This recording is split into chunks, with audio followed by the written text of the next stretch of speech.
రాజకీయ ఉనికిని కాపాడుకోవడానికే జగన్ నంద్యాలలో పర్యటించారని మంత్రి బీసీ జనార్దన్ రెడ్డి ఆరోపించారు. జగన్ నంద్యాల పర్యటన గురించి ఆయన మాట్లాడుతూ దెయ్యాలు వేదాలు వల్లించినట్లు జగన్ తీరు కనపడుతుందన్నారు. వైసీపీ హయాంలో రాష్ట్ర వ్యాప్తంగా 2686 హత్యలు జరిగాయని చెప్పారు. సీఎం చంద్రబాబు లోకేష్ను విమర్శించే హక్కు వైఎస్ జగన్కు లేదన్నారు. వైసీపీలోనే హత్యలు దౌర్జన్యాలకు పాల్పడ్డారని గుర్తు చేశారు.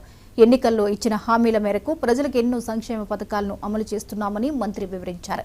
5 ఏళ్లు సీఎంగా పనిచేసిన గుర్తుకు రాని నంద్యాల ప్రజలకు అధికారం కోల్పోయాక గుర్తుకు వచ్చారని ఎంపీ బైరెడ్డి శబరి ఆరోపించారు.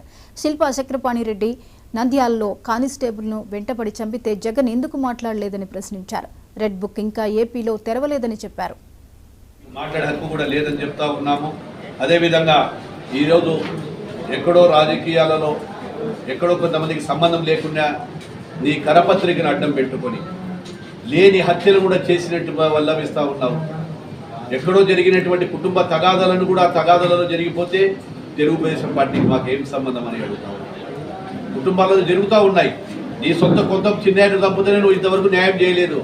నీ తల్లి ఈరోజు నీ చెల్లెలు ఏం మాట్లాడుతూ ఉన్నారో చూడు, ఒకసారి ఆలోచన చేసుకోండి.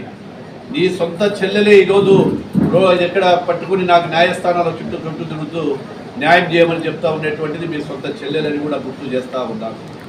ఈరోజు ఇది ఒక్కటే కాదు, అనేకమైనటువంటి ఈరోజు నీ కార్యకర్తలు గాలి వదిలిపెట్టేశావు, పార్టీని గాలి వదిలిపెట్టేశావు.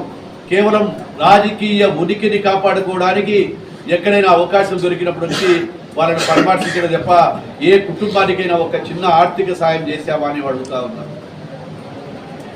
గతంలో పెసరాయిలో జరిగిన డబుల్ మర్డర్ కేసులు గుర్తు రాలేదా జగన్మోహన్ రెడ్డి గారు? డాక్టర్ సుధాకర్ జరిగినప్పుడు ఏం నిద్రపోతున్నావా?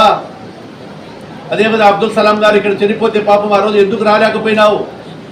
ఈ రోజు నీకు ముఖ్యమంత్రి పదవి లేదు కాబట్టి, ఆ ముఖ్యమంత్రి పదవి లేకపోతే ప్రజలు గుర్తించడం లేదు కాబట్టి ప్రజలు మర్చిపోతారనేటువంటి ఉద్దేశంతోనే ఈ రాజకీయ ఉనికిని కాపాడుకోవడానికి వచ్చావే తప్ప నువ్వు పరామర్శించడానికి రాలేదని కూడా తెలియజేస్తా ఉన్నా. నిజంగా నీకు ప్రేమ ఉంటే ఆ కుటుంబాలు ఎక్కడైనా ఆదుకుందా మీ పార్టీ? ఎన్ని కుటుంబాలను మీరు ఆర్థికంగా ఆదుకున్నారు? గతంలో మా ప్రభుత్వం ఉన్నప్పుడు ఏదైనా జరిగినప్పుడు స్థానిక నాయకులము, మా తెలుగుదేశం పార్టీ అధ్యక్షుడు వారి యొక్క ఆదేశాల మేరకు అందరం కూడా పోయి మేము పరామర్శించడం జరిగింది. వేదిక మీద ఉన్నటువంటి నాయకులను, ఆ కుటుంబాలను తెలుగుదేశం పార్టీ ఆదుకుంది.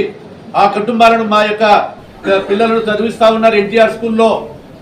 ఆ కుటుంబాలకు అదేవిధంగా విద్య, వైద్యము, అదే కాకుండా వారి ఉద్యోగాలు ఇచ్చినటువంటి పార్టీ తెలుగుదేశం పార్టీ. ఏ ఒక్కరోజైనా నీవు కానీ మీ కుటుంబం కానీ ఈరోజు ఇక్కడైనా 10 మందికి సేద చేసే విధంగా. బ్రెజిల్లో ఘోర విషాదం చోటు చేసుకుంది. 62 మంది ప్రయాణికులతో